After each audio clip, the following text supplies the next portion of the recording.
हजरत उमर फारूक रज़ी अल्लाह तआला अन्हु ना गोश्त वाली दुकान के पीछे जाके बैठ गए कई दिनों तक। वो कहने लगा हुजूर यहाँ क्या है? फरमाया तो अपना काम करना।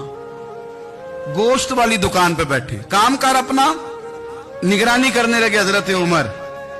फिर आपने ना वो बंदे पकड़ लिए। कौन?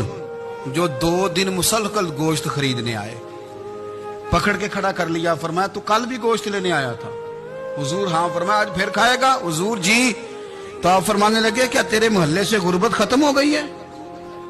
तेरे रिश्तेदार सारे पेट भर के खाते हैं, तू 2-2 दिन गोश्त लेने आता है। फरमाया आज के बाद मुसलसल गोश्त लेने आया तो दुर्रे से मारूंगा, खबरदार ये काम ना करना।